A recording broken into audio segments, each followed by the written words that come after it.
Actually ട്രോളുകളോടൊന്നും എനിക്ക് ഒരു തരത്തിലുള്ള എതിർപ്പോ കാര്യങ്ങളോ, ഞാൻ പണ്ടും പറയാറുണ്ട്, ട്രോളന്മാർ എന്ന് പറഞ്ഞാൽ the most under rated people ആണ്. ഇനി കാണുന്നവർക്ക് കണ്ടിട്ടില്ല. സാധനം പൊക്കാനും ഒരു സാധനം താത്താനും ലിംഗ ഉദ്ദേശിക്കുന്നിട്ട് ഞാൻ ഉദ്ദേശിക്കുന്നിടത്തുന്നല്ലേ പൊക്കിയിട്ട് കടത്തൽ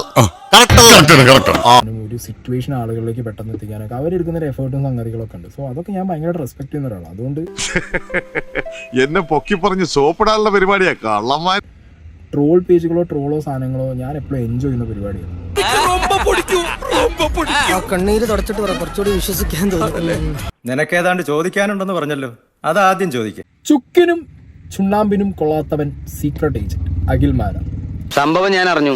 നമുക്ക് പോലീസിൽ പരാതി കൊടുത്താൽ എന്താ വർക്ക്? അപ്പൊ അതിൽ സീക്രട്ട് ഏജന്റിനെ കുറിച്ച് ചോദിക്കണം എന്നുണ്ടെങ്കിൽ, സീക്രട്ട് ഏജന്റ് എന്ന് പറഞ്ഞ വ്യക്തി ഒരു മണ്ടൻ, ഈ ചുക്കിനോ ചുണ്ടാമ്പിനോ പറ്റുന്ന ഒരുത്തനായതുകൊണ്ടാണല്ലോ എന്റെ ടോപ്പിക് അവിടെ വരുന്നത്. അയ്യടാ, ആസനത്തിൽ ഒരു കോലും കയറ്റി വെള്ളരിക്കാ കണ്ടത്തി കൊണ്ട് നാട്ടിയാല് കാക്ക വരെ പേടിക്കില്ല. മനുഷ്യനിവിടെ പ്രാന്ത് പിടിച്ച് നിൽക്കുമ്പോഴാ തനിക്ക് എന്താ വേണ്ടത്? അപ്പൊ ആളിയാൻ കാര്യമൊന്നും അറിഞ്ഞില്ലേ? ഇല്ല. എന്നാൽ ഇനി ഞാനത് പറയാം, ആരും ഞെട്ടരുത്. ചുക്കിനും ചുണ്ണാമ്പിനും കൊള്ളാത്തൊരുത്തൻ.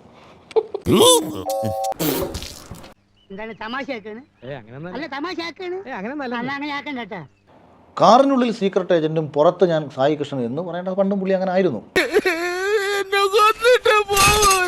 താളവടി ഈ മറ്റേ വാക്കും പ്രവൃത്തിയും കുറെയെങ്കിലുമൊക്കെ ജീവിതത്തിൽ പുലർത്താൻ ശ്രമിക്കുന്നതൊക്കെ നല്ലതായിരിക്കും.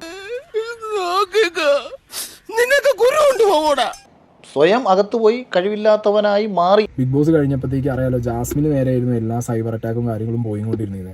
ഇപ്പൊ നേരെ സാധനം മൊത്തം സീക്രട്ട് ഏജന്റ് സായി കൃഷ്ണന്റെ മുകളിലേക്കാണ് കംപ്ലീറ്റ് സാധനങ്ങളും വന്ന് വീണിട്ടുള്ളത്. നിന്റെ കയ്യിലിരിപ്പതായിരുന്നല്ലോ.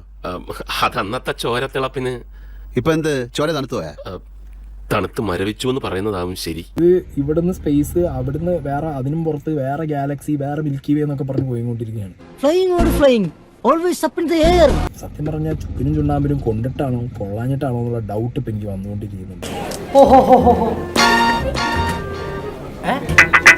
ഇവന് കുറച്ചു ബുദ്ധി ഉണ്ടായിരുന്നെങ്കിൽ മന്ദബുദ്ധി എന്നെങ്കിലും വിളിക്കായിരുന്നു. അതും ഇല്ലാതായി. എല്ലാരും കൈവച്ചല്ലോ, ഇനി ആർക്കും പരാതിയില്ലല്ലോ.